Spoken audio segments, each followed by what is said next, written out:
And I think there's a responsibility on all of us. If I'm going into a restaurant and someone doesn't look for your COVID cert, we should ask and say, why aren't you looking for my Should you walk out? COVID cert? Yes, I would, if it's not safe.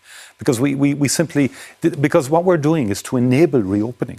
And we've done that successfully since early spring. We've enabled the reopening of the economy and the reopening of society to such an extent that the economy has come back faster and in a more productive way than we would have anticipated 2 months ago. Now, there are risks attached here, David. That's the point. The numbers are increasing. So that's why, and this is what the CMO said to me last evening.